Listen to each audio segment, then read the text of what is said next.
In the summer of 1986, a Ford Motor Company executive signed a check for $330 million. It bought him a hay baler. Not a factory, not a technology platform, not a defense contract or a semiconductor patent or a piece of American infrastructure with a 10-year government revenue guarantee. A hay baler, a machine that picked up cut grass from a field, compressed it into a rectangular block, tied it with twine, and pushed it out the back. Ford, the company that had built the Mustang, the F-150, the assembly line that defined American industrial production, had just written the largest single check in the history of American agricultural equipment acquisition, and what they had purchased was a machine that dairy farmers in Vermont and Wisconsin used to put up hay before the first frost. Ford did not know what to do with it. That was not immediately obvious in 1986. On paper, the acquisition made sense. New Holland Machine Company, headquartered in New Holland, Pennsylvania, was at that moment the dominant brand in American hay and forage equipment. Its hayliner baler was running on more than 60% of American dairy farms. Its forage harvesters were cutting corn silage from the Connecticut River Valley to the Platte River Basin. Its dealer network covered 2,100 independent farm equipment dealers in every agricultural county in the country. $330 million for the most recognized name in American hay equipment, at the peak of its distribution reach, looked like a rational acquisition. A decade earlier, that same company had been the unchallenged standard of American farm equipment precision, not because it was the largest, but because it was the most trusted. In Lancaster County, Pennsylvania, where New Holland had been building farm equipment since 1895, farmers did not ask whether a New Holland baler would work. They asked how many they needed. But the real story of New Holland is not the story of what Ford paid for it. It is not even the story of what Fiat paid for what Ford built. $3.1 billion in 1991. Assembling the pieces into an Italian-British conglomerate that would eventually manufacture machines bearing the New Holland name in Belgium and Brazil and England on factory floors that had never seen a Lancaster County winter. The real story is about what a Pennsylvania farm town built with its hands over 90 years. The precision, the trust, the community of Amish and Mennonite farmers who demanded equipment that could not fail at harvest, and what the financial logic of corporate acquisition does to something that precise when it decides the name is worth more than the place that made it. America built the factory. America tooled it. America lost the machine. We tell the stories of how that happened, one brand at a time. Subscribe if you want to keep hearing them. This story begins not in a boardroom in Detroit or a finance office in Turin. It begins in Lancaster County, Pennsylvania, in 1895 in a machine shop the size of a barn, with a machinist named Abe Zimmerman and a broken feed mill that a Mennonite farmer needed fixed before morning. Lancaster County, Pennsylvania in the 1890s was the most intensively farmed land in America. Not the largest, not the most mechanized, the most intensively farmed, meaning the most productive per acre, the most carefully tended, the most resistant to failure.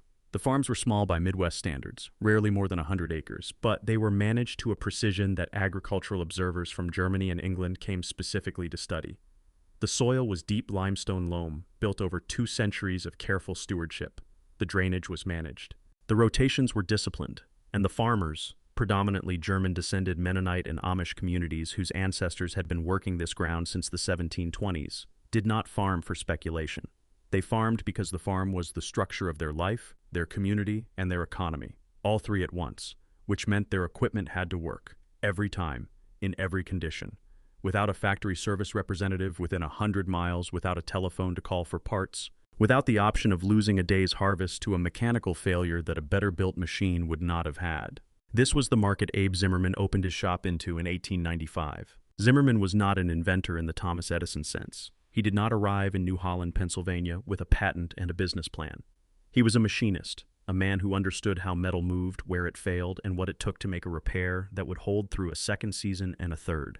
His first customers were the farmers who brought him broken feed mills, worn cultivator shanks, cracked plow frames, and belt drive pulleys that had spun themselves out of balance. He fixed what they brought, then he began building what they needed that nobody else was making, not at a price a Lancaster County farmer could justify, and not to the standard of durability that a Lancaster County farmer would accept. By 1903, the New Holland Machine Company was formally incorporated in Pennsylvania. Its first significant commercial product was a portable feed mill, a machine that ground corn and small grain into livestock feed directly on the farm, driven by a stationary gasoline engine or a belt connection to a farm tractor's power takeoff. The power takeoff, or PTO, the rotating shaft extending from the rear of a farm tractor that transfers engine power to attached implements, was already becoming the standard mechanical interface between American tractors and the equipment they drove. New Holland's feed mill was designed around it from the beginning. The mill sold for approximately $42 in 1903, roughly $1,400 in today's purchasing power. It was not the cheapest feed mill available to a Lancaster County farmer. It was not intended to be. The grinding plates were machined to closer tolerances than competing mills, which meant they ran with less vibration, produced more consistent particle size, and wore at a slower rate under continuous use. The Farm Journal, published in Philadelphia and distributed throughout the agricultural counties of Pennsylvania and New Jersey, reviewed the New Holland feed mill in 1906. The review noted specifically that the machine's bearing surfaces were finished rather than simply cast, a distinction that separated a machine built to a production standard from one built to a price point, and that the mill ran without the harmonic vibration that destroyed belt drives prematurely on every competing product in its price class. That review did something more valuable than sell feed mills. It established the first commercial identity of the New Holland brand. This was not the option you bought because it was affordable. This was the option you bought because it was the last one you would need to buy. The company grew steadily through the First World War and into the 1920s, serving the expanding American dairy economy of the northeastern states. Pennsylvania, New York, Vermont, and Ohio were adding dairy capacity year by year, driven by rising urban demand for fluid milk and the infrastructure of rural electrification that made refrigerated farm milk storage possible for the first time. More dairy cows meant more feed grain. More feed grain meant more mills. New Holland's reputation in Lancaster County expanded outward through the regional distributor networks that connected small manufacturers to farm supply dealers across the Northeast. By 1940, New Holland Machine Company employed approximately 320 workers at its Pennsylvania plant. The factory sat at the edge of the borough of New Holland itself, a community of 1,200 people whose economic identity was inseparable from the machines being built at the end of its main road. Lancaster County farmers did not describe their equipment purchases in brand terms. They said they were going to New Holland, the town and the machines synonymous, the geography and the product the same word. Then the Second World War restructured American agriculture in ways that no one had fully anticipated. The farm labor force contracted sharply as young men entered military service. The farms did not stop producing. American food production was a strategic priority, formally managed by the War Food Administration from 1942 onward. But the labor that had always been available at harvest, the seasonal crews, the neighboring farm families, the young men who moved through the hayfields in rotation, was gone. American farmers needed machines that could do what those men had done, faster, with fewer operators, without the assumption that experienced hands would be available when the weather said the hay was ready. New Holland's engineering department had been watching this problem develop since 1938. By 1940, they had a prototype ready. And what they built in that Lancaster County plant in the early years of the war was the machine that would define the brand for the next half-century, and set in motion the chain of events that would ultimately cost Pennsylvania the company that bore its name. Before 1940, putting up hay on an American dairy farm was not a mechanical operation. It was a social one. The process required 4 to 6 men working in sequence across 2 to 3 days of clear weather, a window that the American Northeast did not reliably provide. First, a mower cut the standing hay and laid it in windrows across the field. Then a hay tedder, a machine that lifted and spread the cut hay to accelerate drying, made 1 or 2 passes depending on humidity. Then a side delivery rake gathered the dried hay back into windrows. Then a loader lifted the loose hay onto a wagon. Then the wagon moved to the barn, where a hay fork, a massive iron claw suspended from a track running the length of the barn's ridge, lifted the loose hay in batches into the mow, where men with pitchforks distributed it by hand into the corners and packed it tight enough to cure without molding.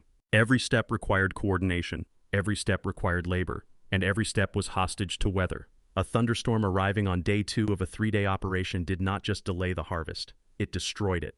Rained on hay lost nutritional value, developed mold in the mow, and in the worst cases heated to the point of spontaneous combustion, burning down the barn it was stored in. For a dairy farmer whose herd's winter feed supply depended entirely on what came out of the summer hayfields, a lost cutting was not an inconvenience, it was a financial crisis. New Holland's answer to this problem was the automatic pickup baler. The concept was not entirely new in 1940.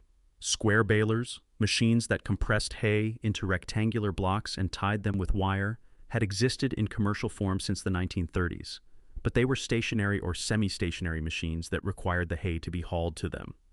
They were heavy, expensive, and slow. They did not solve the fundamental problem, which was not compression, it was time.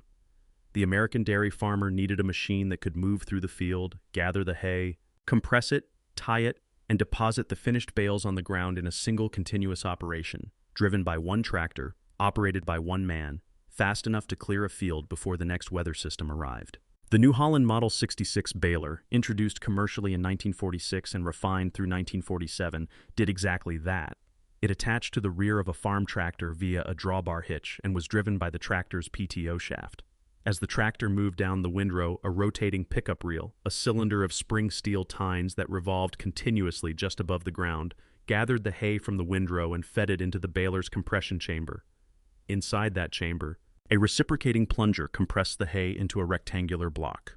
When the block reached the correct density, the tying mechanism, a knotting device of extraordinary mechanical complexity derived from grain binder technology, automatically looped twine around the bale twice, cut it, and tied two secure knots simultaneously. The finished bale, weighing between 50 and 80 pounds depending on hay type and moisture content, was pushed out the rear of the machine onto the ground, where a following crew loaded it onto wagons. The Model 66 listed at approximately $850 in 1947, roughly $11,500 in today's purchasing power. The nearest competitive product from John Deere carried a list price of $920 and required a tractor of greater horsepower to operate reliably. New Holland had engineered the Model 66 specifically for the smaller tractors, Farmall Cubs, Ford 8Ns, Alice Chalmers WCs, that dominated the small dairy farms of the American Northeast and Upper Midwest. A Lancaster County farmer running a Ford 8N, which produced roughly 23 horsepower at the PTO, could operate the Model 66 at full capacity.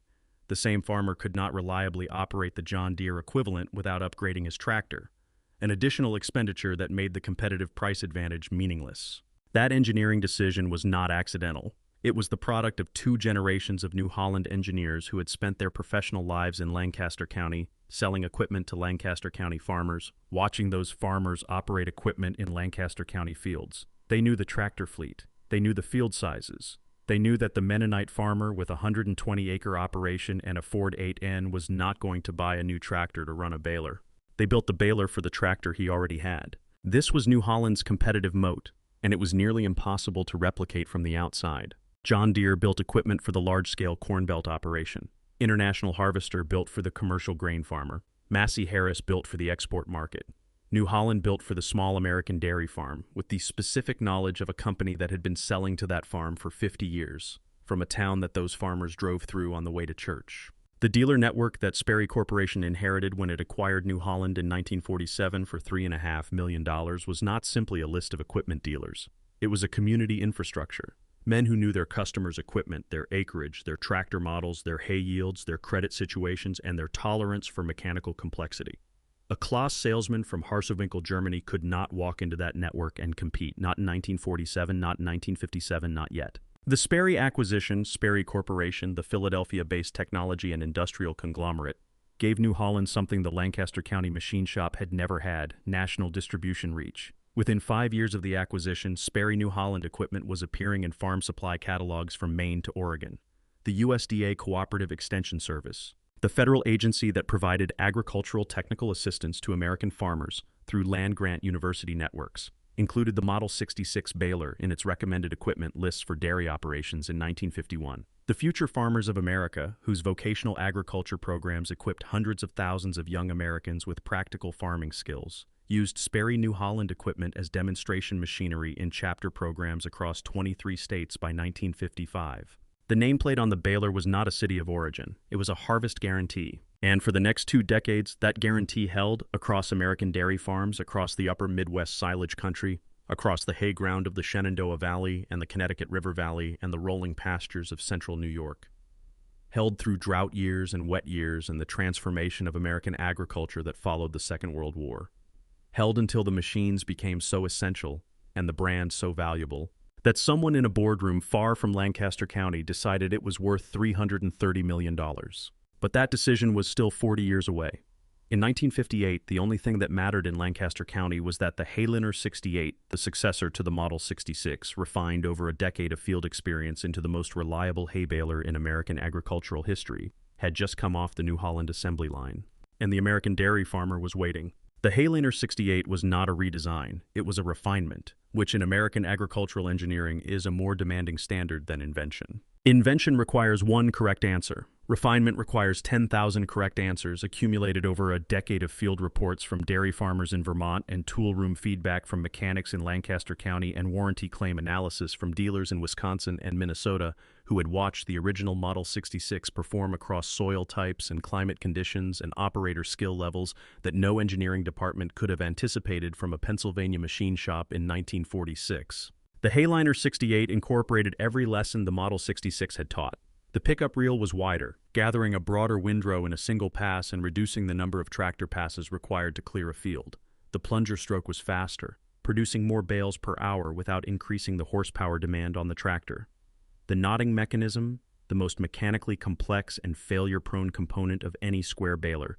The device that tied 2 knots simultaneously on every bale at a rate of 8 to 12 bales per minute, was redesigned with fewer moving parts, tighter manufacturing tolerances on the critical cam surfaces, and a needle timing adjustment that a farmer could make in the field with a standard wrench rather than a factory service call. That last detail mattered more than any specification on the sales sheet. A baler that tied reliably was not a convenience. It was the difference between a productive harvest day and a day spent walking a field picking up bales that had come untied and scattered their contents across the ground. In a northeastern hay season where the cutting window between rain systems was sometimes 48 hours, a knotting failure at 10 in the morning was not a maintenance problem. It was a disaster. New Holland's engineering team understood this with the specificity that only comes from proximity, from having sold equipment to the same farming communities for 50 years, from having the dealer's phone number memorized, from knowing that the farmer calling about a knotting problem at 7 in the morning had 1 day of clear weather left and 60 acres still in the windrow. By the early 1960s, the hayliner series, the 68 succeeded by the 275 and then the definitive 273, was running on more than 60% of American dairy farms that used mechanical baling equipment. Not 60% of the market in the sense of units sold in a given year. 60% of the installed base, the machines actually operating in American fields, season after season, accumulating the kind of institutional loyalty that no marketing campaign produces and no competitor can purchase. The American industries that depended on New Holland equipment by this point were not limited to dairy. The beef feedlot operations of Kansas and Nebraska ran New Holland forage harvesters, machines that chopped standing corn into silage, the fermented feed that sustained cattle through Midwest winters. The forage harvester, like the baler, was a PTO-driven implement that attached to the rear of a farm tractor and processed the crop in a single field pass.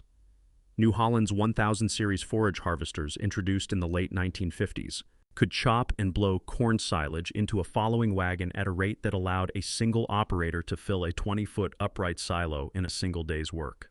Before mechanical forage harvesting, that same operation required a stationary chopper, a crew of 5, and 2 days of coordinated effort.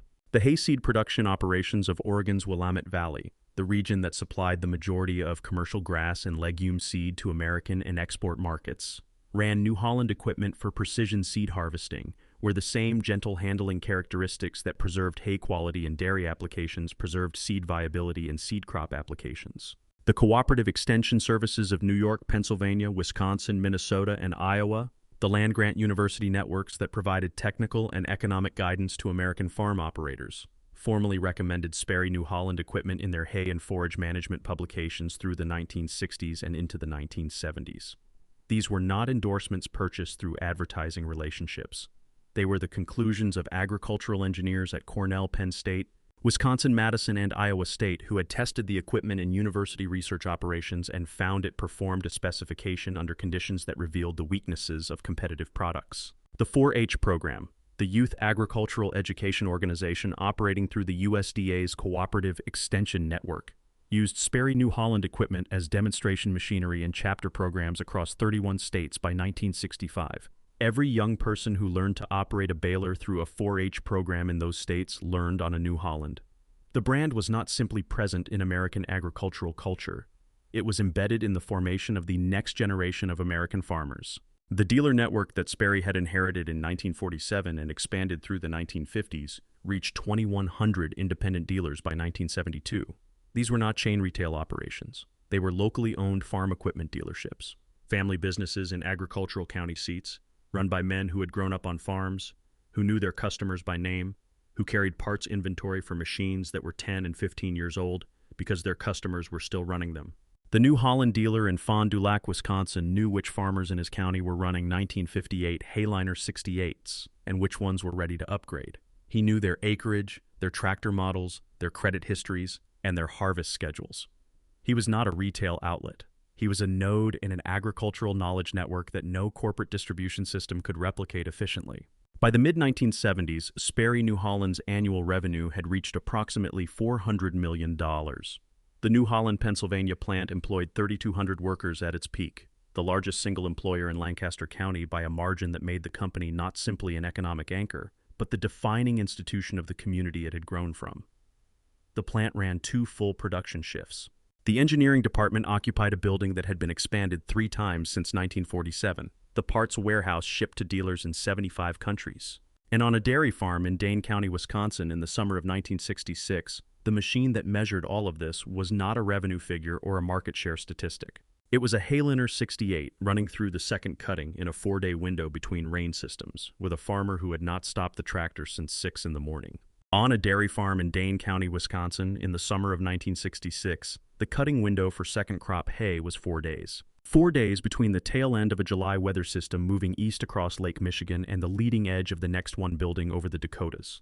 The National Weather Service forecast gave 4 days of low humidity and southwest wind, the combination that dried cut hay from 20% moisture to the 16% threshold at which it could be baled without heating in the mow. Below 16%, hay cured cleanly. Above it, hay molds, loses nutritional value, and in a tightly packed mow generates enough internal heat to ignite spontaneously. A dairy farmer in 1966 did not have a moisture meter. He had his hands, his experience, and 4 days. The hayliner 68 on that farm ran from 5:30 in the morning until the light failed at 8:30 at night.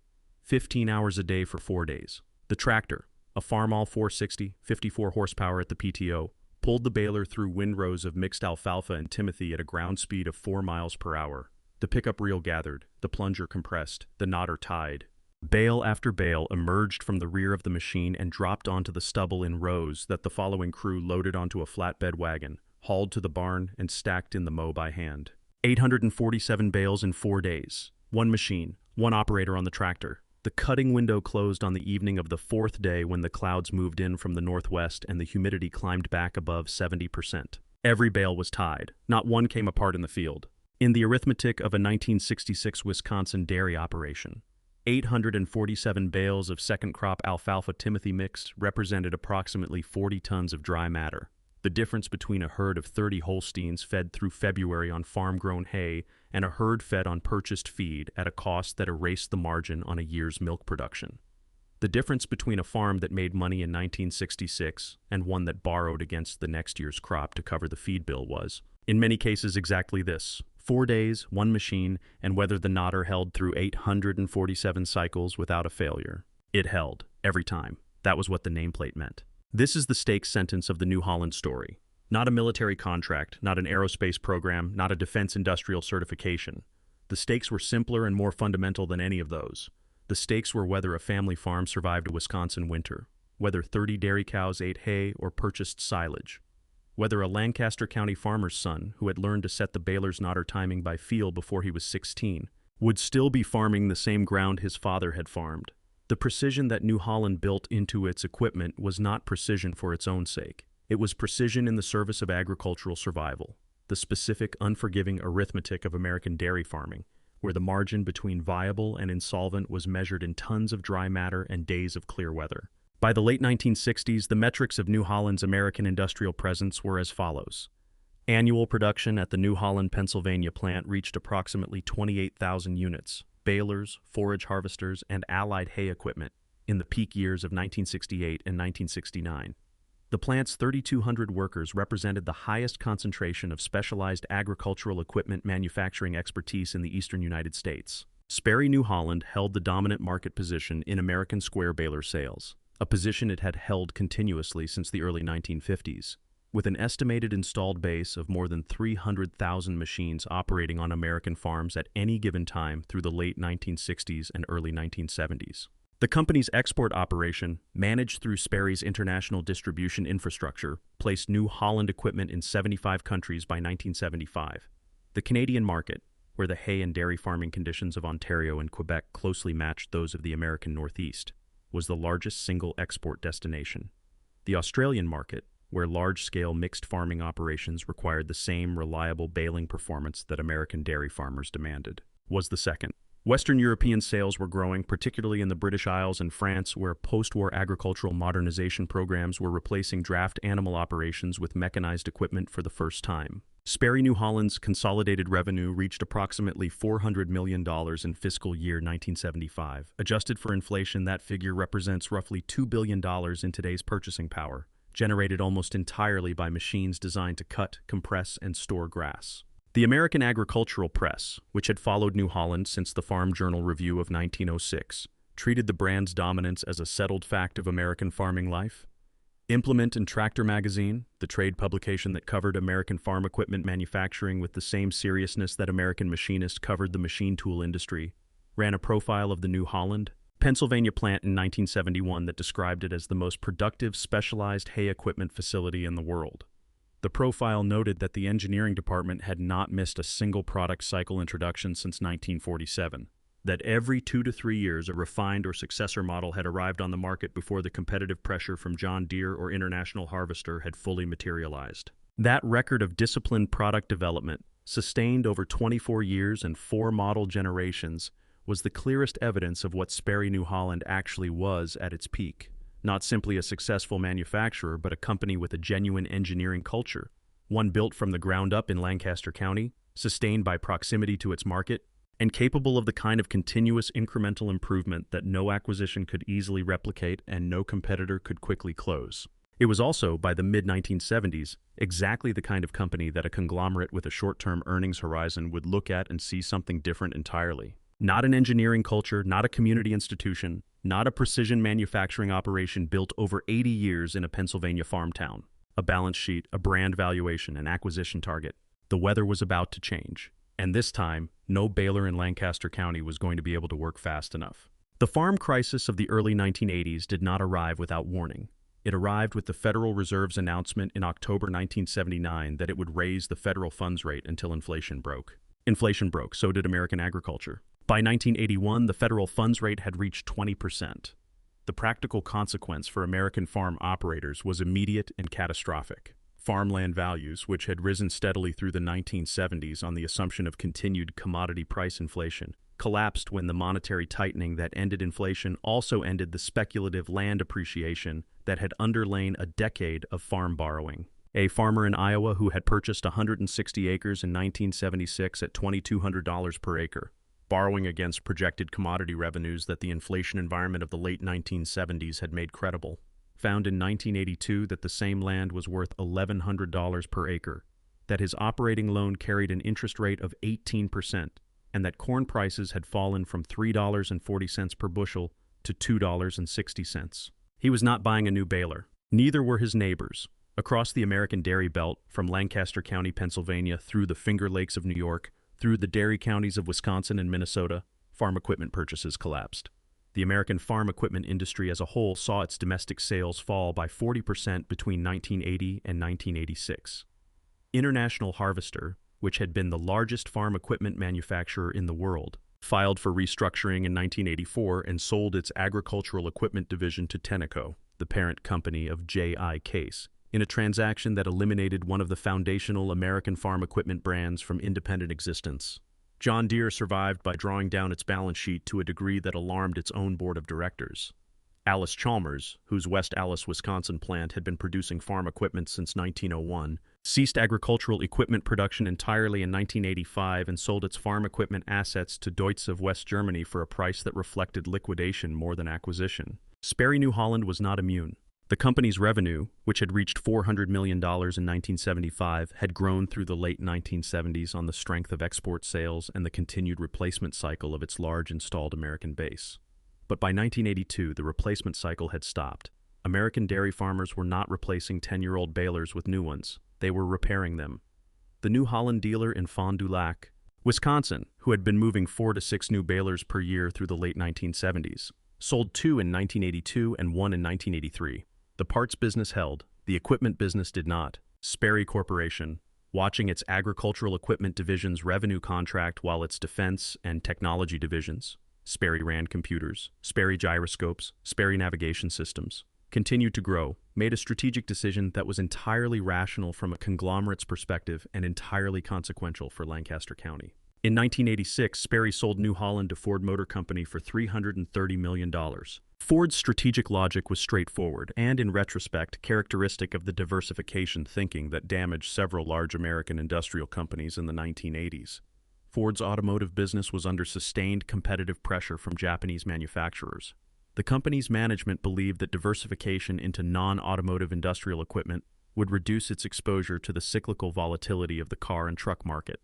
New Holland, with its dominant market position, its international distribution network, and its brand recognition across 75 countries, looked like exactly the kind of stable, established industrial business that could provide earnings diversification. What Ford did not fully account for was the difference between a brand and the culture that produced it. New Holland's competitive strength had never resided primarily in its patents or its production capacity or its dealer agreements. It resided in the accumulated engineering knowledge of a Lancaster County workforce that had been building hay equipment for 90 years, men who had grown up around these machines, who had learned their tolerances from fathers who had learned them from their own fathers, who understood the specific mechanical demands of northeastern dairy farming not from market research documents but from personal experience. That knowledge was not transferable through an acquisition agreement. It lived in the engineering department. It lived on the factory floor. It lived in the institutional memory of a company that had never been more than 40 miles from the farms it served. Ford's management, operating from Dearborn, Michigan, with no agricultural background and no institutional connection to Lancaster County farming culture, could not see this. They saw the balance sheet. They saw the brand. They saw the dealer network. They saw 2,100 dealers in 75 countries and $400 million in annual revenue. They did not see that the dealer in Fond du Lac knew his customers by name. The immediate operational changes that followed the Ford acquisition reflected this blindness with precision.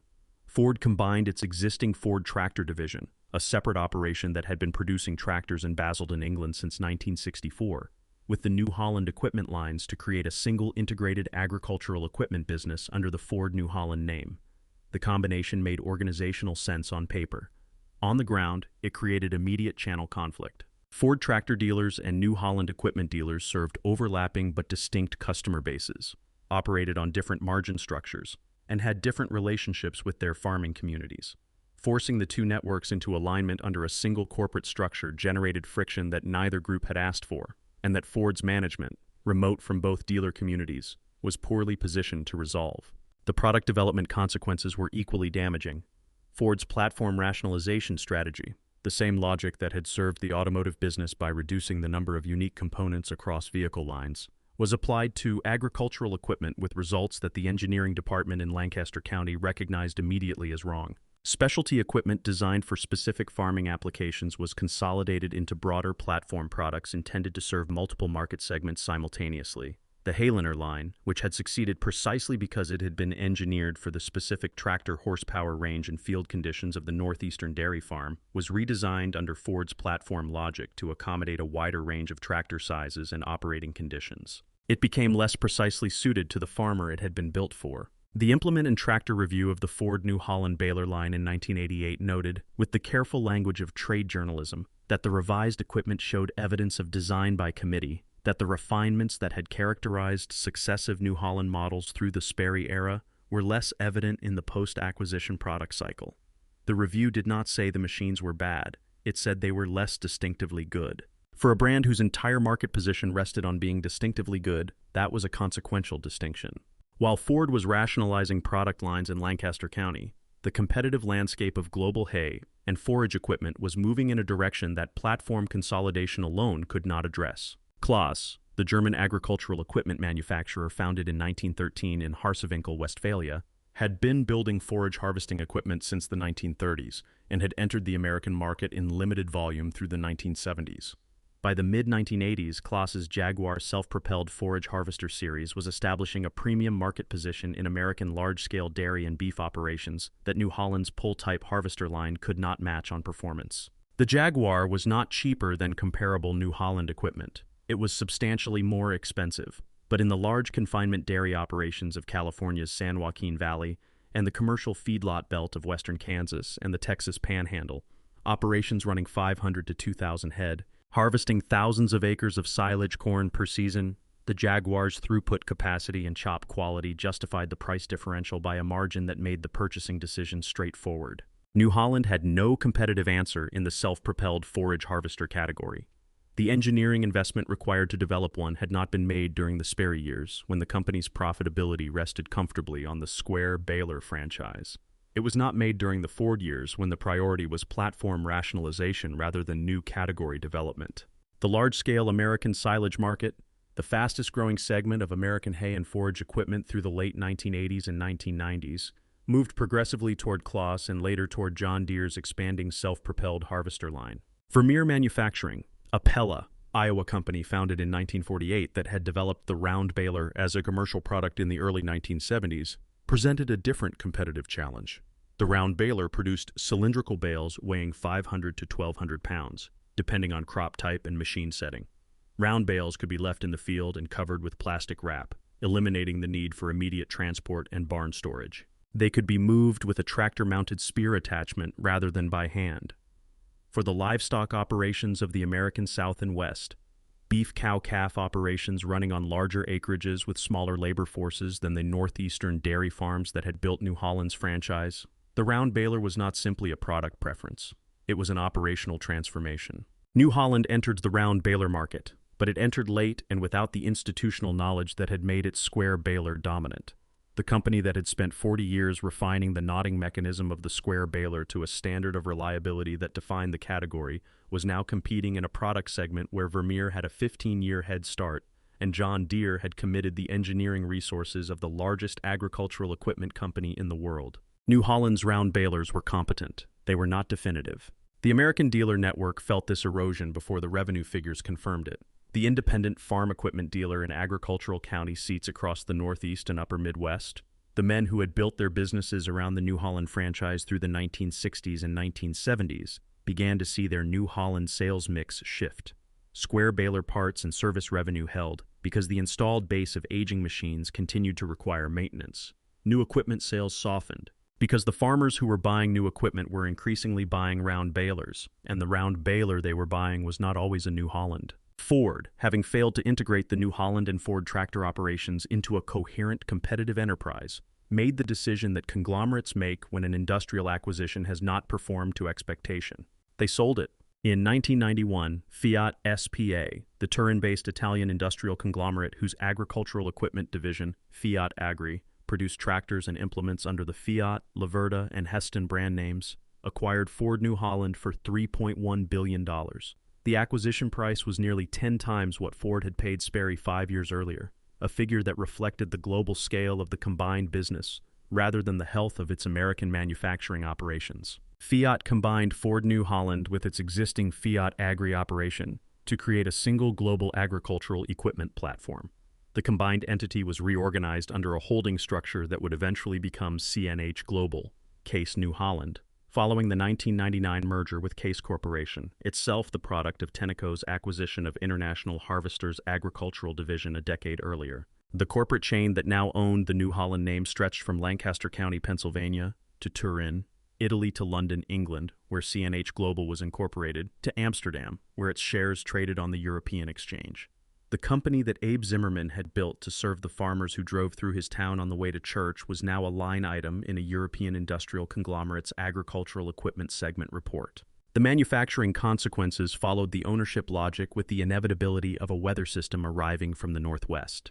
Production of New Holland equipment shifted progressively to the company's Belgian plant in Zedelgem, a facility that CNH had inherited through the Claas origin equipment lines and expanded into the primary European production center for square and round balers.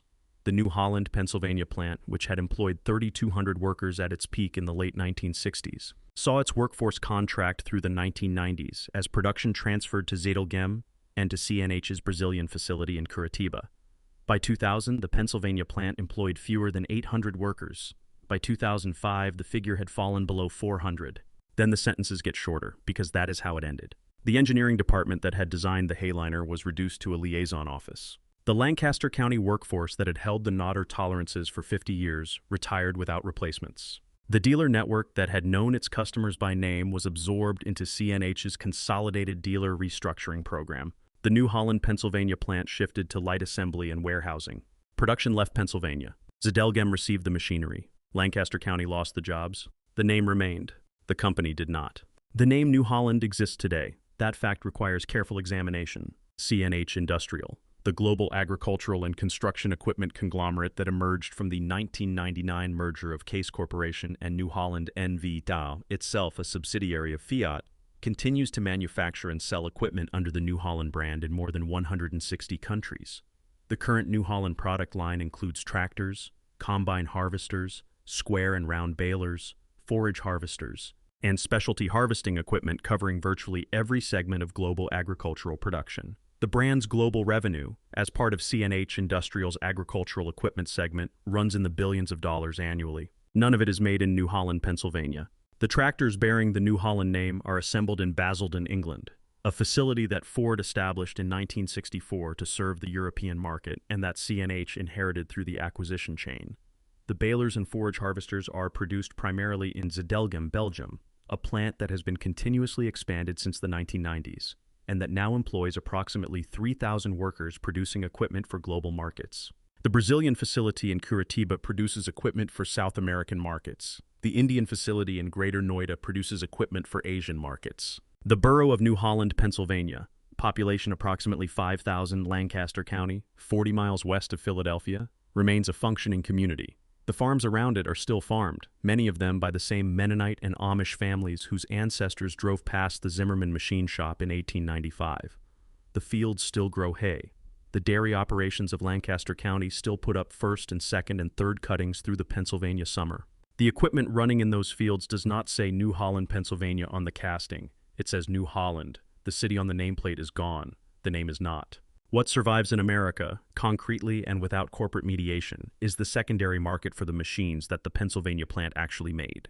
A hayliner 273 square baler, the model produced in New Holland from 1971 through 1987, the last generation of baler designed entirely by the Lancaster County Engineering Department before the Ford acquisition restructured the product development process, sells at American agricultural equipment auctions for between $800 and $3,500 depending on condition, geographic market, and the specific configuration of the machine's knotting and feeding components. Purple Wave Auction, which runs online equipment auctions serving the American agricultural market from its Kansas base, lists hayliner 273 balers regularly in its hay and forage equipment category. Iron Planet, the heavy equipment auction platform that handles plant liquidation sales across American agriculture and construction, moves vintage New Holland equipment through estate sales and farm dispersal auctions in Pennsylvania, New York, Wisconsin, and Minnesota every season. The buyers are not collectors in the antique machinery sense. They are working farmers and small custom baling operators who have made a specific economic calculation. A properly maintained hayliner 273 built to the mechanical standards of the Lancaster County plant in its peak engineering years, ties reliably, requires no electronic diagnostic equipment to service, carries parts that are either still available through CNH's aftermarket supply chain or reproducible by any competent machine shop, and will continue to produce saleable bales from a 40-year-old design for as long as its owner maintains the knotting mechanism to the tolerances that the New Holland Engineering Department specified in 1971. A new CNH-branded square baler of equivalent output capacity lists at approximately $38,000. The hayliner 273 at $3,500 produces the same rectangular bale, at the same density, tied with the same twine, to the same specification. The farmer running 300 acres of mixed hay in central New York who needs a second baler for peak cutting season does not need $38,000 of Belgian engineering. He needs a machine that ties. The hayliner ties. The online communities that sustain this secondary market are specific and active. Yesterday's Tractors, the online forum that serves American vintage farm equipment operators, maintains an active New Holland equipment section where members exchange knotting adjustment procedures, needle timing specifications, and sources for replacement twine discs and knife sections. The hay and forage grower forums, which serve working commercial hay producers rather than collectors, carry regular threads on hayliner maintenance from operators who are running these machines in commercial production. The American Precision Museum in Windsor, Vermont, the institution that preserves the history of American precision manufacturing, housed in a building that was itself a precision parts manufacturer, holds archival materials related to the New Holland engineering tradition as part of its broader documentation of American agricultural equipment manufacturing. The community that maintains these machines is doing something more significant than preserving antiques. It is maintaining a standard of mechanical reliability that the Lancaster County Engineering Department encoded into these machines over 40 years of field-informed refinement, a standard that exists independently of the corporate structure that produced it, that outlasted 3 ownership changes and 2 continents of manufacturing relocation, and that continues to perform to specification on American fields that the engineers who designed it never visited and would not recognize today. There is one detail about the New Holland story that the acquisition chain obscured but did not eliminate. The pickup reel mechanism that Abe Zimmerman's engineering successors developed for the Model 66 baler in the early 1940s, the rotating cylinder of spring steel tines that gathered cut hay from the windrow and fed it into the compression chamber, is the mechanical foundation of every pickup baler manufactured in the world today. The specific geometry of the tine path, the cam-controlled tine retraction sequence that releases the hay cleanly into the feed throat without wrapping, the spring steel tine material specification that allows deflection without permanent deformation. These design principles, developed in New Holland, Pennsylvania between 1940 and 1947, appear in modified form in the engineering filings of Claas, Krohn, and John Deere baler development programs registered with the European Patent Office through the 1990s and 2000s. The company that held those patents was acquired by Sperry, then sold to Ford, then absorbed into Fiat, then reorganized into CNH. The engineering knowledge those patents encoded came from Lancaster County. It went everywhere. What does the Arc of New Holland reveal about American industrial culture? It reveals with uncomfortable precision the gap between what Americans say they value in manufacturing and what the financial structure of American industrial ownership actually preserves. New Holland was not destroyed by foreign competition. It was not undone by a technology it failed to adopt or a market it failed to anticipate. It was acquired 3 times by 3 different owners, each of whom paid a premium for the brand's value and each of whom, in rationalizing the operation to meet their own strategic priorities, eroded the specific conditions that had created that value in the first place: the proximity to the market, the institutional knowledge of the workforce, the engineering culture of continuous refinement, the dealer who knew his customers by name. These are not assets that appear on a balance sheet. They are not captured in a brand valuation or a market share analysis or a revenue projection.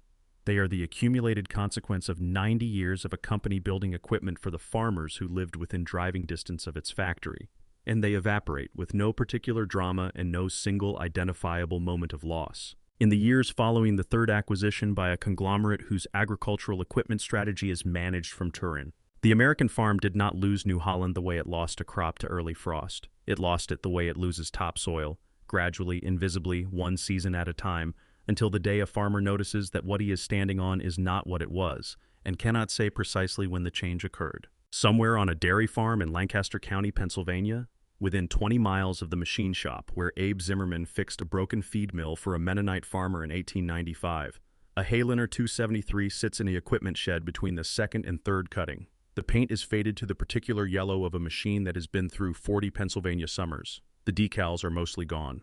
The knotting mechanism was adjusted last season by a retired dealer mechanic who learned the procedure from the man who trained him, who learned it from the New Holland service manual printed in Lancaster County in 1974.